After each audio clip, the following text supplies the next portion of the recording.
আসসালামু আলাইকুম, পারুস blog and কুকিংয়ে আপনাদের স্বাগতম। আপনাদের আপাকে নিয়ে আজকে ছাদে আসলাম কিছু ফল এবং কিছু সবজি পাড়ার জন্য। এসে দেখলাম গাছে সুন্দর পেঁপে পেকে আছে। মাশাআল্লাহ, আলহামদুলিল্লাহ। পেঁপেগুলো দেখতে যেমন সুন্দর, খেতেও অনেক মজার। এখন কিছু বেগুন পাড়বো। এই বেগুন গাছটি আমি 2 মাস আগে লাগিয়েছিলাম। মাশাআল্লাহ, বেগুনগুলো অনেক মজার। এর আগেও বেশ কিছু বেগুন নিয়ে খেয়েছি।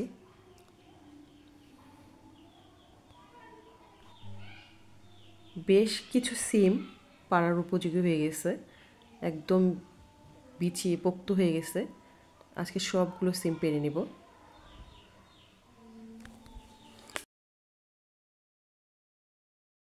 এখানে কয়েক জাতের শিম আছে এবং শিমগুলি আসলে রান্না করার পরে একদম সুন্দর নরম হয়ে যায়, অনেক মজার এবং ভর্তা করে খেতেও অনেক মজা আসলে। এই শীতের সিজনে বিভিন্ন ধরনের মাছ দিয়ে এই শিম দিয়ে রান্না করলে অনেক ভালো লাগে। আর তার চেয়েও বড় কথা, গাছের ফ্রেশ সিম, মানে এটা যে খাওয়ার টেস্ট অন্যরকম। নিজের গাছ না থাকলে হয়তো বা বুঝতাম না এর টেস্ট কেমন। তাজা তাজা পেড়ে রান্না করার সাথে সাথে একদম সফট হয়ে একদম সাথে সাথেই গলে যায়। অনেক মজার হয়।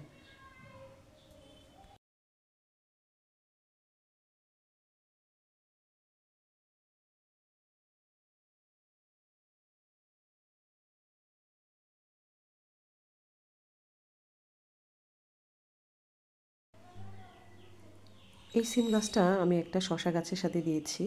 এটা হলো সাদা সিম। আর এই গাছটা হচ্ছে 12 মাসের সিম। এই সিম গাছটাতে 12 মাস সিম ধরে।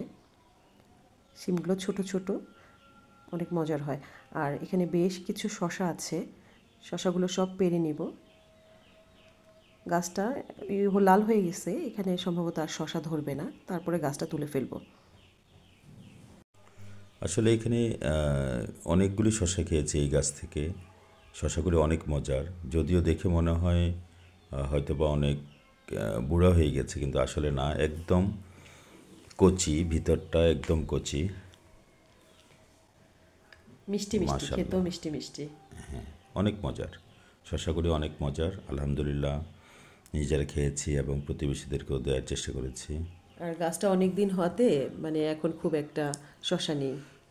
আর তো মনে হয় ধরবে না। এই জন্যই তুলে ফেলতে হবে। আর মাশাল্লাহ, অনেকগুলো সিম হয়েছে, অনেকগুলো সিম পেড়ে নিলাম গাছ থেকে, প্রায় কেজি খানিক হবে।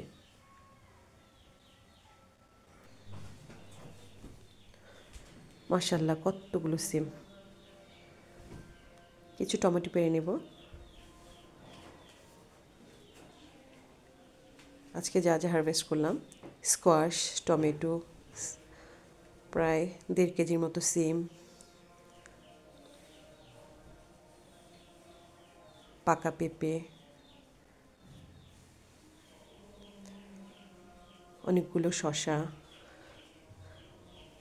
বেগুন। এই তো আজকে ছাদ বাগান থেকে এই সবজিগুলো পেড়ে নিলাম, আলহামদুলিল্লাহ। তো আজকের মতো এখানেই বিদায় নিচ্ছি। আল্লাহ হাফেজ।